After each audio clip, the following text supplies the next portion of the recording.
Hello friends, आज हम लोग NCERT physics 6 to 12 notes book से चैप्टर नंबर 2 यानी कि गति टॉपिक को करने वाले हैं। इस चैप्टर से एग्जाम में प्रश्न आते हैं, इसलिए टॉपिक काफ़ी ही महत्वपूर्ण है। तो आइए हम लोग चैप्टर को स्टार्ट करते हैं। हमारा सेकंड टॉपिक है गति।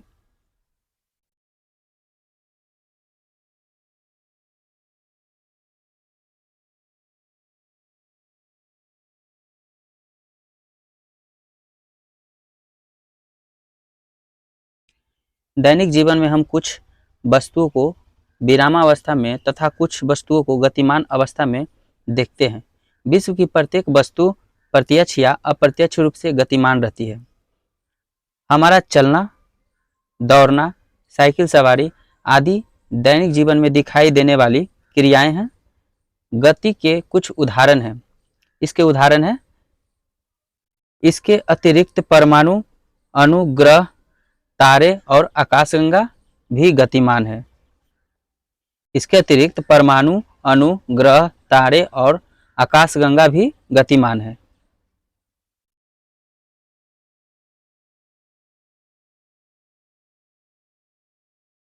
विराम तथा गति। विराम तथा गति को समझते हैं। यदि वस्तु की स्थिति में समय के साथ कोई परिवर्तन नहीं होता है यदि वस्तु की स्थिति में समय के साथ कोई परिवर्तन नहीं होता तो वस्तु की स्थिति विराम अवस्था में कहलाती है। उदाहरण, मेज पर रखी वस्तु। समय के सापेक्ष वस्तु की स्थिति में परिवर्तन को गति कहते हैं। समय के सापेक्ष वस्तु की स्थिति में परिवर्तन को गति यानी मोशन कहते हैं। उदाहरण है इसका गतिशील व्यक्ति, बहता जल, आकाशीय पिंड आदि। यदि हम चलती हुई रेलगाड़ी में बैठे हैं तो हम रेलगाड़ी अथवा उसमें बैठे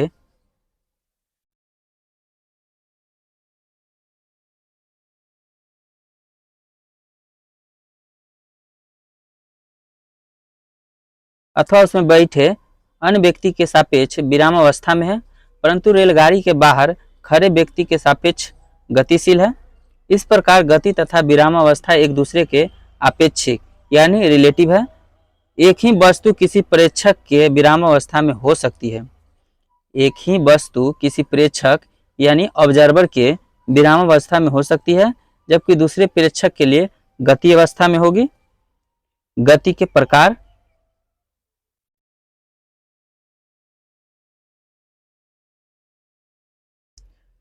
पथ की प्रकृति के अनुसार गति निम्नलिखित प्रकार की होती है। पहला है सरल रेखीय गति यानी रेक्टिलाइनर मोशन। और जब कोई वस्तु सरल रेखा के अनुदिश गति करती है तो वस्तु की इस प्रकार की गति को सरल रेखीय गति कहते हैं। उदाहरण, सीधा चलती ट्रेन की गति।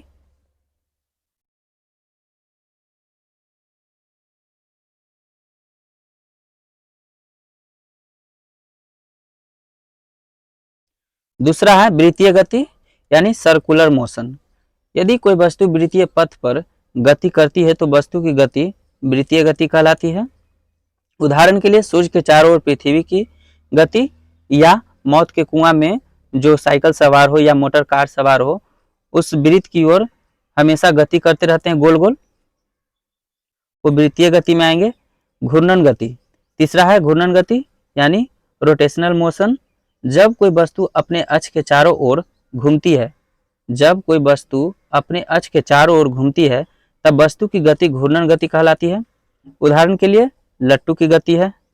फर्श पर गति करती हुई गेंद सरल रेखीय गति के साथ साथ घूर्णन गति भी करती है।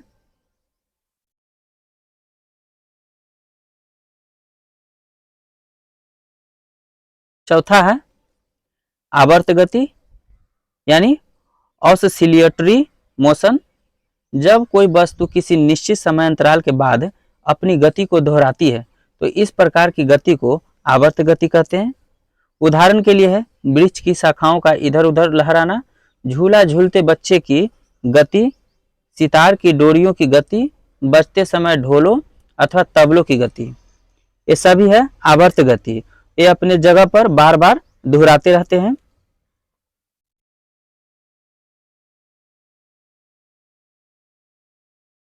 गति संबंधी मूलभूत पद है गति संबंधी मूलभूत पद निम्नलिखित है। मूल बिंदु, किसी वस्तु या कण की स्थिति के मापन के लिए एक निर्देश बिंदु का चयन किया जाता है, जिसे मूल बिंदु कहते हैं। इस बिंदु का चुनाव स्वैच्छिक होता है।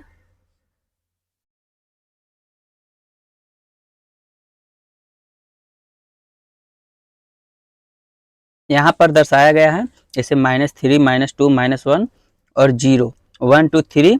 मूल बिंदु पर कण की स्थिति को x बराबर 0 माना जाता है। अब है दूरी, किसी वस्तु द्वारा निश्चित समय में तय किए गए पथ की लंबाई को दूरी यानी डिस्टेंस कहते हैं। यह एक अदिश राशि है। गतिशील वस्तु के लिए समय बढ़ने पर दूरी का मान सदैव बढ़ता है, इसका मात्रक मीटर होता है। माना कोई वस्तु मूल बिंदु 0 से अपनी गति प्रारंभ करती है। पहले यह वस्तु बिंदु C तथा B से गुजरती हुई A बिंदु पर पहुंचती है तथा फिर वह वस्तु पुनः C बिंदु पर आ जाती है। यहाँ पर ग्राफ पे समझाया गया है।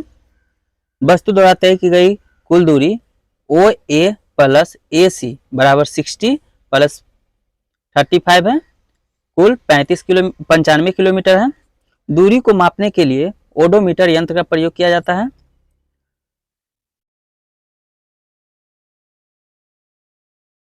विस्थापन, किसी गतिशील वस्तु की प्रारंभिक एवं अंतिम स्थितियों के बीच की न्यूनतम दूरी वस्तु का विस्थापन यानी डिस्प्लेसमेंट कहलाती है। विस्थापन एक सदिश राशि है, इसका मात्रक मीटर होता है। एग्जाम में विस्थापन का ऐसा मात्रक और विस्थापन सदिश राशि है या अदिश राशि है, ऐसे करके प्रश्न आते हैं। माना एक लड़का पहले 3 किलोमीटर पूर्व तथा फिर 4 किलोमीटर उत्तर दिशा की ओर जाता है, तब इसका विस्थापन होगा।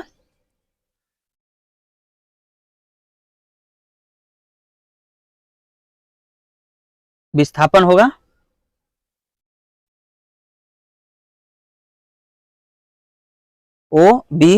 OB बराबर OA square plus AB square under root बराबर 3 का स्क्वायर प्लस 4 का स्क्वायर बराबर 5 किलोमीटर। ये ग्राफ के द्वारा समझाया गया है। जबकि उसके द्वारा तय की गई दूरी 3 किलोमीटर प्लस 4 किलोमीटर यानी 7 किलोमीटर होगी।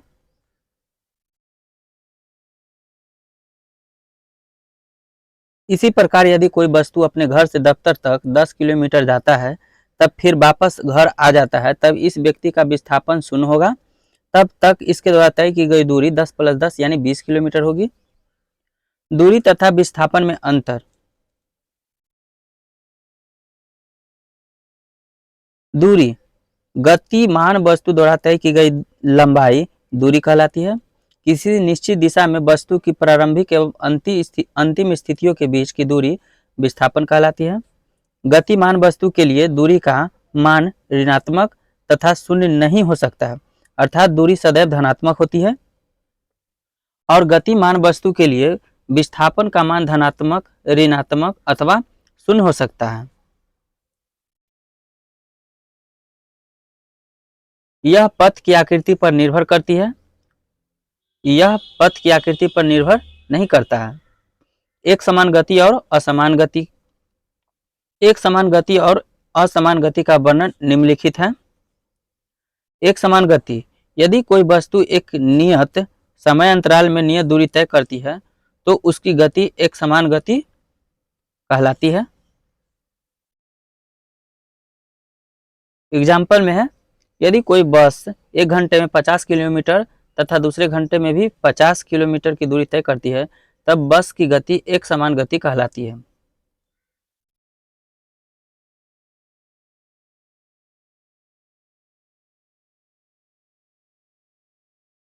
नेक्स्ट है असमान गति यानी नॉन यूनिफॉर्म मोशन। यदि कोई वस्तु समान समयांतरालों में असमान दूरी तय करती है, तो उसकी गति असमान गति कहलाती है। उदाहरण के लिए एक कार का भीड़ वाली गलियों से गुजरना तथा मनुष्य का पार्क में टहलना आदि। नेक्स्ट है चाल, किसी गतिमान वस्तु द्वारा एकांक समय में तय की गई दूरी को उस वस्तु की चाल कहते हैं। चाल बराबर होता है दूरी बटा समय अंतराल।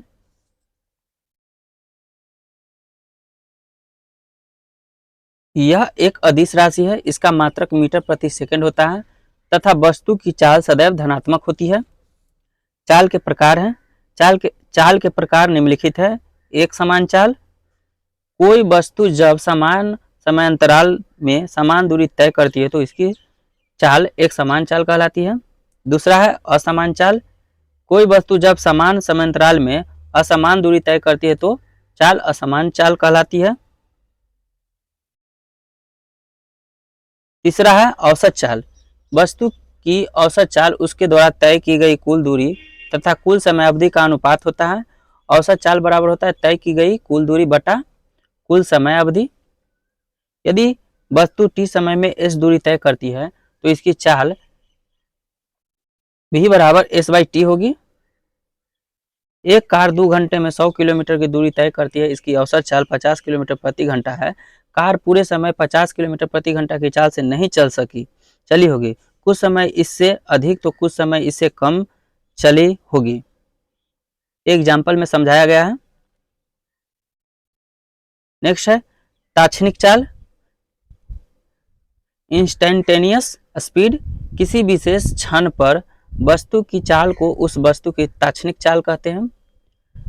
नेक्स्ट है वेग, गतिमान वस्तु के एकांक समय में निश्चित दिशा में चली गई दूरी अर्थात विस्थापन को वेग या वेलोसिटी कहते हैं। वेग, निश्चित दिशा में तय दूरी समयांतराल, वेग बराबर क्या होता है, निश्चित दिशा में तय की गई दूरी और समयांतराल होता है। वेग एक सदिश राशि है, इसका मात्रक मीटर प्रति सेकंड होता है। यदि वस्तु का वेग परिवर्तित कर दिया जाए तब वस्तु की चाल या गति दिशा दोनों बदल सकती है। वेग के प्रकार निम्नलिखित हैं। एक समान वेग, यदि कोई गतिशील वस्तु किसी निश्चित दिशा में समान समय में समान रूप से विस्थापित होती है तो उसका वेग एक समान वेग कहलाती है।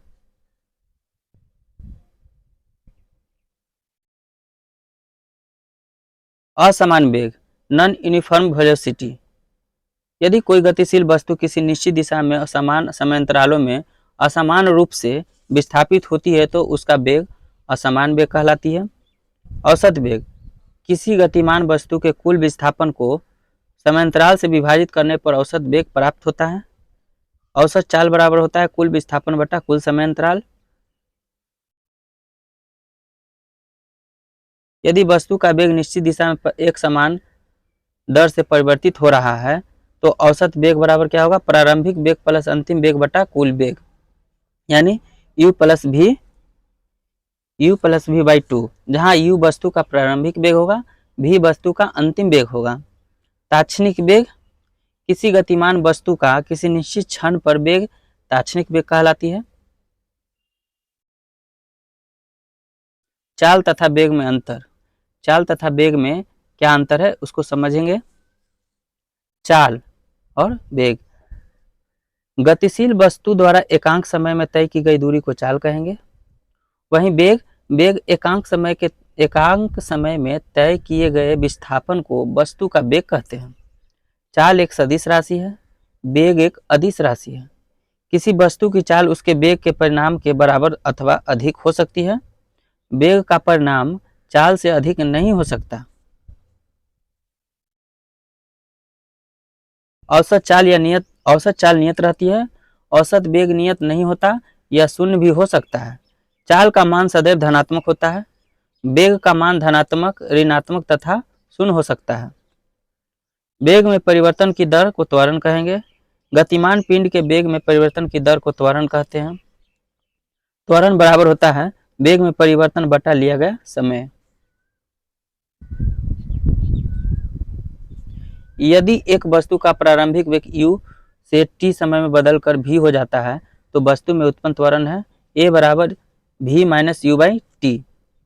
त्वरण एक सदिश राशि है, इसका एसआई मात्रक मीटर प्रति सेकंड स्क्वायर होता है तथा इसका मान धनात्मक, शून्य तथा ऋणात्मक हो सकता है।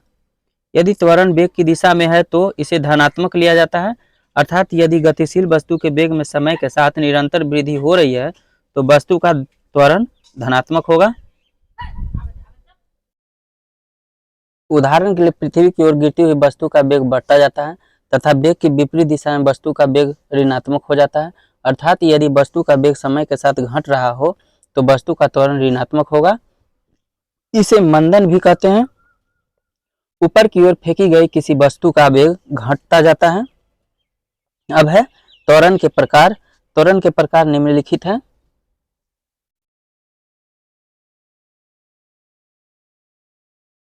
एक समान त्वरण। यदि किसी गतिशील पिंड के वेग में समान समय अंतरालों में समान परिवर्तन होता है तो पिंड की गति में उत्पन्न त्वरण एक समान त्वरण होता है। उदाहरण, पृथ्वी की सतह की ओर स्वतंत्रता पूर्वक गिरते पिंड की गति, उत्पन्न त्वरण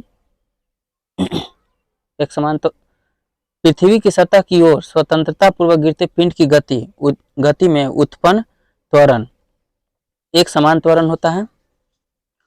असमान त्वरण। यदि समान समय अंतरालों में किसी पिंड के वेग में परिवर्तन भिन्न भिन्न हो तो पिंड के गति में उत्पन्न त्वरण असमान त्वरण होता है। उदाहरण के लिए सड़क पर वाहनों की गति। औसत त्वरण। किसी वस्तु के वेग में कुल परिवर्तन तथा उसमें लगे कुल समय का अनुपात औसत त्वरण कहलाता है। ताक्षणिक त्वरण। किसी विशेष क्षण पर वस्तु की गति में उत्पन्न त्वरण ताक्षणिक त्वरण कहलाता है।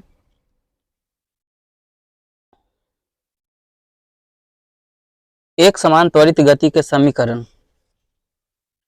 कोई वस्तु सीधी रेखा में एक समान त्वरण से चलती है तो एक निश्चित समय अंतराल में समीकरणों द्वारा उसके वेग, त्वरण व उसके द्वारा तय की गई दूरी में संबंध स्थापित किए जा सकते हैं, जो इस प्रकार है। ये सब फार्मूला है इम्पोर्टेंट, जो एग्जाम में डायरेक्ट पूछे जाते हैं।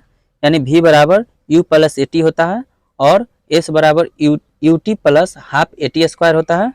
v स्क्वायर बराबर यू स्क्वायर प्लस 2as होता है, जहाँ u प्रारंभिक वेग को कहते हैं, v अंतिम वेग को कहा जाता है, a बराबर त्वरण होता है,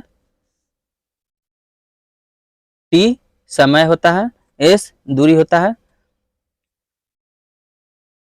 चौथा नंबर है टीवें सेकंड में चली गई दूरी, यानी s बराबर u प्लस हाफ ए 2t-1 है। पृथ्वी के गुरुत्व के अधीन समीकरण।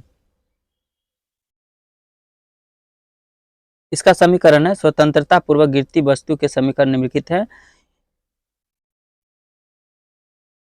v बराबर u प्लस जी टी और v स्क्वायर बराबर u स्क्वायर प्लस 2gh और h बराबर U T plus half G T square. जहाँ g गुरुत्वीय त्वरण है, इसका मान 9.8 मीटर प्रति सेकंड स्क्वायर होता है। यदि वस्तु को ऊपर की ओर फेंका जाए तो g बराबर -g होगा। गति का ग्राफीय प्रदर्शन है। किसी गतिमान पिंड की गति के विश्लेषण के लिए दूरी, समय, विस्थापन समय या वेग समय के मध्य ग्राफ खींचकर गतिमान पिंड की स्थितियां किसी भी तरह ज्ञात की जा सकती है।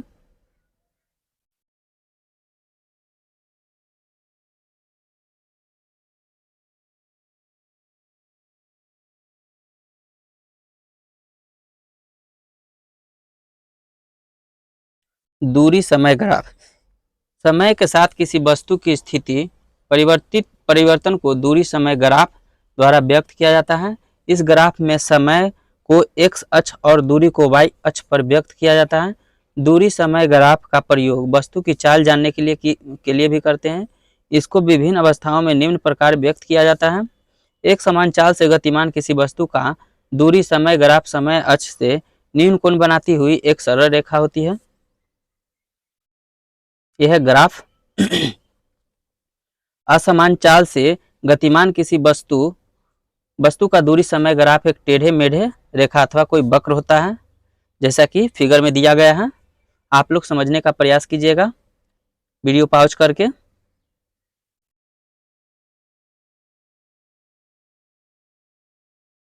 दूरी समय ग्राफ है। विरामावस्था में किसी वस्तु की दूरी समय ग्राफ समय के अक्ष के समांतर एक सरल रेखा होगी।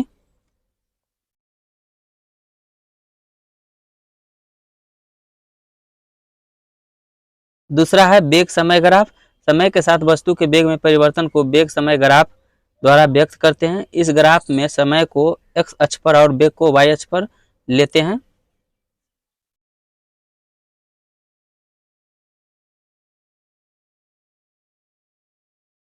इसको विभिन्न अवस्थाओं में निम्न प्रकार व्यक्त किया जाता है।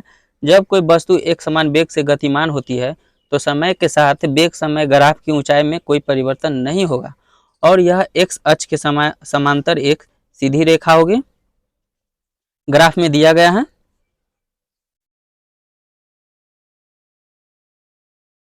एक समान त्वरित गति के लिए वेग समय ग्राफ एक सरल रेखा होती है। वेग समय ग्राफ का ये ग्राफ समझाया गया है। जब किसी वस्तु की गति में असमान त्वरण होता है, जब किसी वस्तु की गति में असमान त्वरण होता है तब उसका वेग अनियमित रूप से बदलता है तथा वेग समय ग्राफ एक वक्र के रूप में प्राप्त होता है, जैसा कि फिगर में समझाया गया है। वेग समय ग्राफ को असमान त्वरित गति की स्थिति में वेग समय ग्राफ टेढ़े मेढ़े आकृति की भी हो सकता है।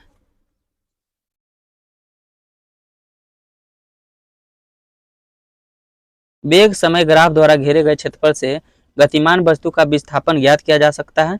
वेग समय ग्राफ का ढाल गतिमान वस्तु के त्वरण को प्रदर्शित करता है। यदि ग्राफ का ढलान धनात्मक है तो त्वरण भी धनात्मक होता है तथा यदि ग्राफ का ढलान ऋणात्मक है तो त्वरण भी ऋणात्मक होता है।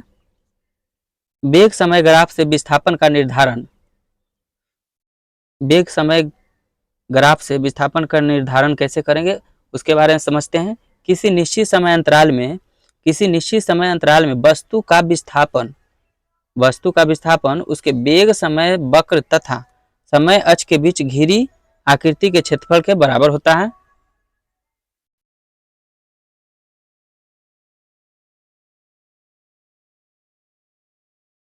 एक समान वेग से गति के लिए वेग समय ग्राफ सरल रेखा ए भी प्राप्त होती है तथा T1 T2 पर वस्तु का वेग भी तथा वेग समय ग्राफ पर इसके संगत बिंदु C व D है, जैसा कि चित्र में बताया गया है। आप लोग चित्र देखकर समझने का प्रयास कीजिएगा।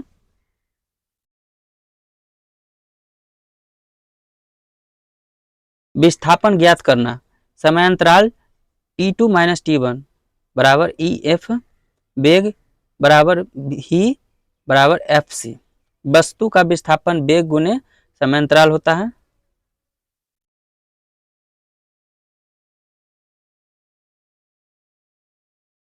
आपेक्षिक वेग।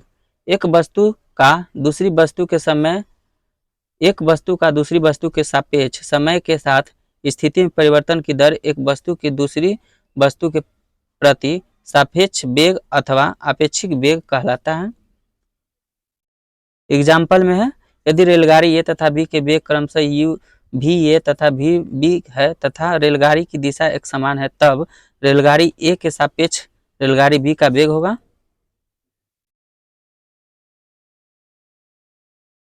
ये सब थ्योरी है, आप लोग खुद से भी समझने का प्रयास कीजिएगा।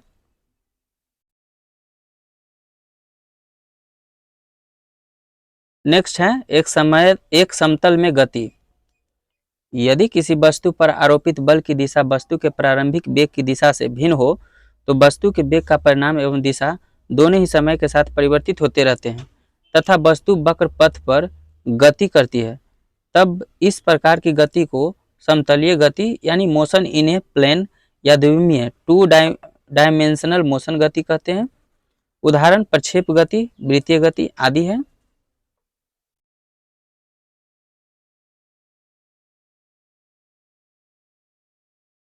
प्रक्षेप गति है जब किसी वस्तु को पृथ्वी तल अथवा उसके समीप किसी बिंदु से किसी प्रारंभिक वेग से ऊर्ध्वाधर से भिन्न किसी दिशा में फेंका जाता है तो वस्तु गुरुत्व के अंतर्गत एक वक्र पथ के अनुदिश गति करती है। पिंड की गति को प्रक्षेप गति कहते हैं। यह ग्राफ उसका। जब पिंड को फेंका जाता है तो उसे प्रक्षेप यानी प्रोजेक्टाइल कहते हैं। ऐसा प्रक्षेप फुटबॉल, क्रिकेट गेंद, तोप का गोला आदि हो सकते हैं। वस्तु प्रक्षेप गति के अंतर्गत जिस पथ पर अनुसरण करती है उसे प्रक्षेप पथ कहते हैं। वस्तु का प्रक्षेप परावलयाकार होता है।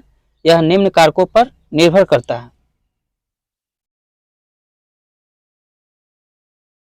प्रक्षेप का उड्डयन काल, टाइम ऑफ फ्लाइट, वस्तु को प्रक्षेप करने तथा उसके वापस पृथ्वी पर लौट कर आने के मध्य लगे समय को प्रक्षेप का उड्डयन काल कहते हैं। यानी उड्डयन काल बराबर होता है टी बराबर 2u sin थीटा बाई जी, जहाँ u वस्तु का वेग, थीटा वस्तु द्वारा क्षैतिज से बनाया गया कोण और जी गुरुत्वीय त्वरण। प्रक्षेप की ऊंचाई, प्रक्षेपित गति के दौरान वस्तु का तय की गई दूरी प्रक्षेप की ऊंचाई कहलाती है। प्रक्षेप की ऊंचाई h बराबर u square sine square theta बटा 2g होता है।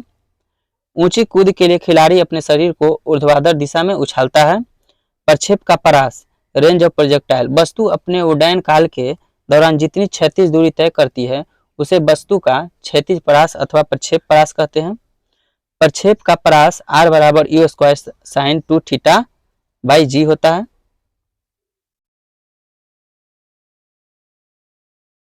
नेक्स्ट है वृत्तीय गति। जब कोई वस्तु किसी वृत्त की परिधि के अनुदिश गति करती है तो इस गति को वृत्तीय गति कहते हैं। यदि वस्तु एक समान चाल से वृत्तीय पथ पर गति करती है तब इस प्रकार की गति को एक समान वृत्तीय गति कहते हैं। उदाहरण के लिए चंद्रमा एवं पृथ्वी की गति, पृथ्वी के चारों ओर वृत्तीय कक्ष में घूर्णन करता उपग्रह आदि है। जब कोई वस्तु वृत्तीय पथ पर नियत चाल से गति करती है तो इसकी गति की दिशा लगातार परिवर्तित होती है। वेग में परिवर्तन केवल गति की दिशा में परिवर्तन के कारण होता है, इसलिए वृत्तीय पथ पर गति एक त्वरित गति है।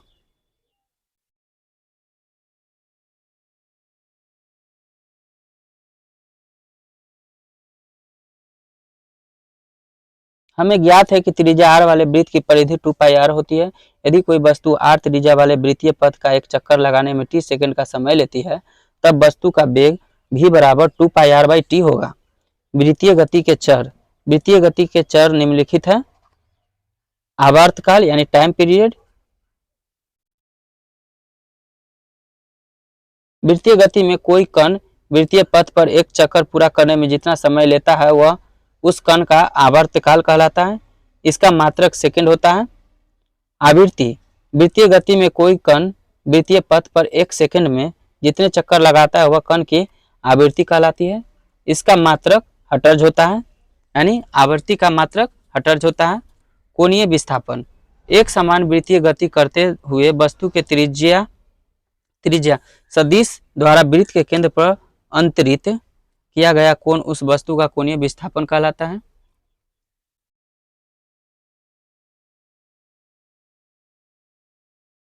कोणीय विस्थापन विस्थापन बटा त्रिज्या होता है। इसका मात्रक रेडियन होता है।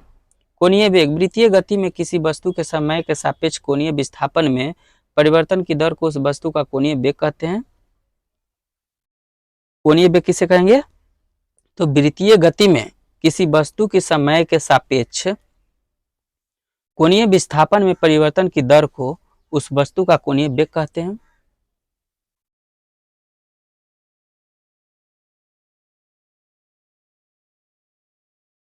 कोणीय वेग का फॉर्मूला होता है कोणीय विस्थापन बटा त्रिज्या होता है। इसका मात्रक रेडियन प्रति सेकंड होता है। कोणीय वेग का मात्रक क्या होता है? तो रेडियन प्रति सेकंड होता है। कोणीय त्वरण, कोणीय वेग परिवर्तन की दर को कोणीय त्वरण कहते हैं। इसका मात्रक रेडियन प्रति सेकंड स्क्वायर होता है।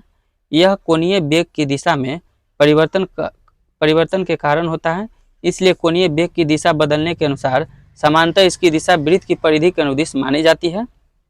अतः कोणीय त्वरण बराबर कोणीय वेग बटा समांतराल होता है। अभिकेंद्रीय त्वरण, जब कोई कण एक समान वृत्तीय गति करता है तब कण के वेग का परिमाण नियत रहता है, लेकिन उसकी दिशा लगातार बदलती रहती है, जिसके कारण वेग की लंबवत दिशा में एक त्वरण कार्य करता है जिसकी दिशा सदैव केंद्र की ओर होती है। इस त्वरण को अभिकेंद्रीय त्वरण कहते हैं। इसका व्यंजक निम्न सूत्र द्वारा प्राप्त होता है। अभिकेंद्रीय त्वरण ए बराबर भी स्क्वायर बाई आर होता है, जहाँ भी कण की चाल है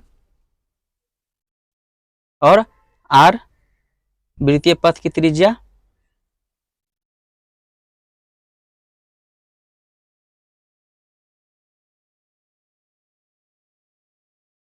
तो फ्रेंड्स, आज का चैप्टर यहीं पर समाप्त होता है। ये थे मोशन यानी गति, टॉपिक समाप्त हो गया। अगर आप बीपीएससी, बिहार दरोगा, बिहार टीचर, बिहार पुलिस या किसी भी प्रकार की अगर आप एग्ज़ाम की तैयारी करते हैं तो यह वीडियो आपके लिए काफ़ी महत्वपूर्ण है। तो टॉपिक को समझने का प्रयास ज़रूर कीजिएगा।